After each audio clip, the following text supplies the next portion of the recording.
Hey guys, I'm Liane and I'm working at SupertutorTV this summer. So you came to this video, which is how to get free money for college, and it's part of our series on financial aid and scholarships.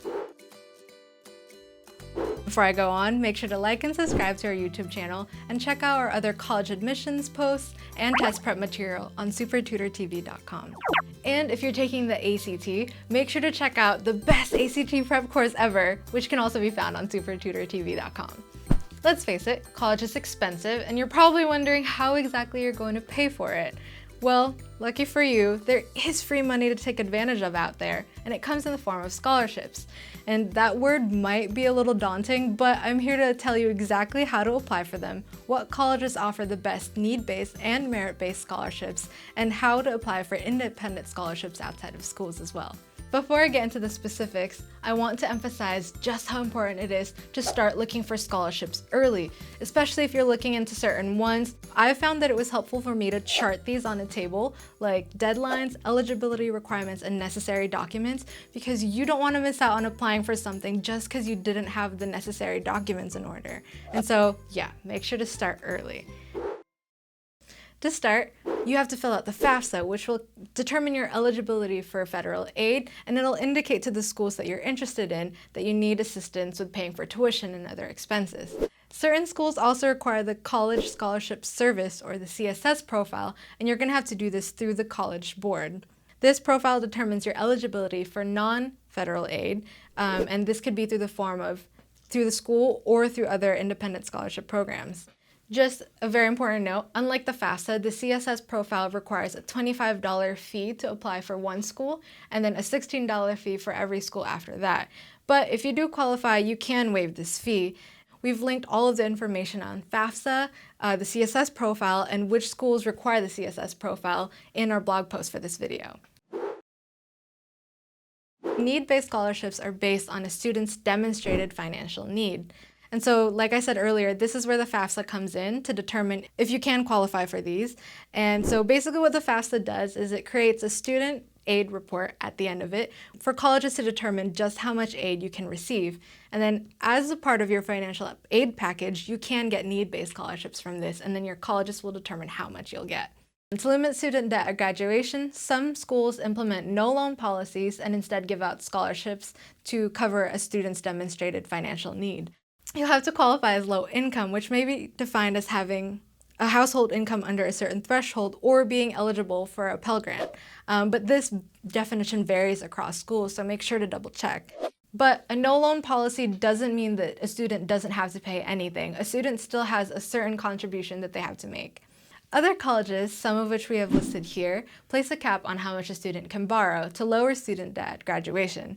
In fact, according to a 2016 Time magazine article, over 140 schools claim to meet at least 90% of a student's demonstrated need.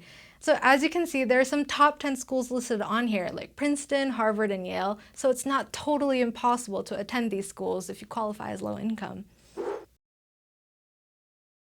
Another type of scholarships are merit-based scholarships, which are based on your performance at school. So if you don't demonstrate financial need but still want to lower your student debt, then you can apply to be considered for these. Some universities, including all the Ivies, practice need-blind admissions, which just means that they base on merit rather than a student's ability to pay when they're evaluating how much scholarship a student receives once they get accepted.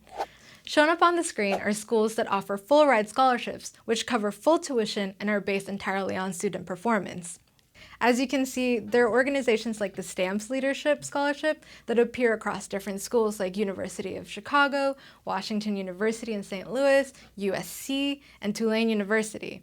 And so you're just going to have to make sure that if you're interested in a school and you want to see if they have a full-ride scholarship, to check their specific website for their deadlines and their eligibility requirements.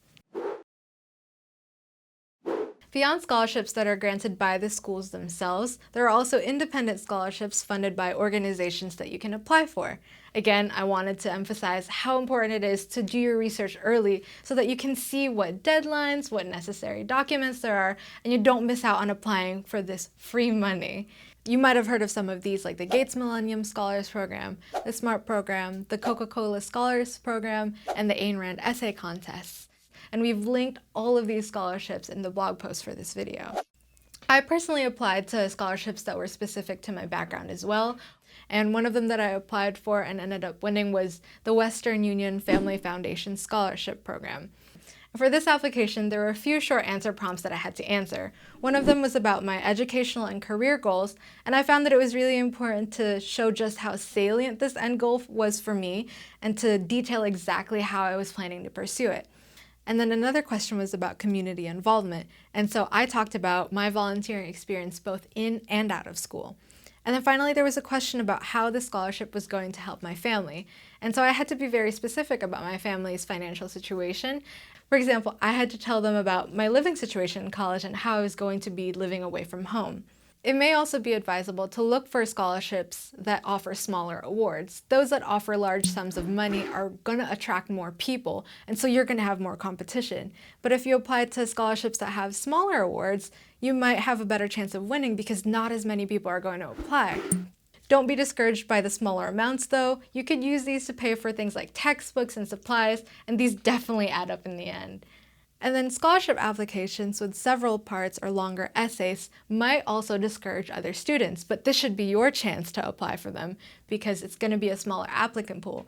So putting in the work for a 1,000-word essay might be better in the long run because you're going to look more competitive.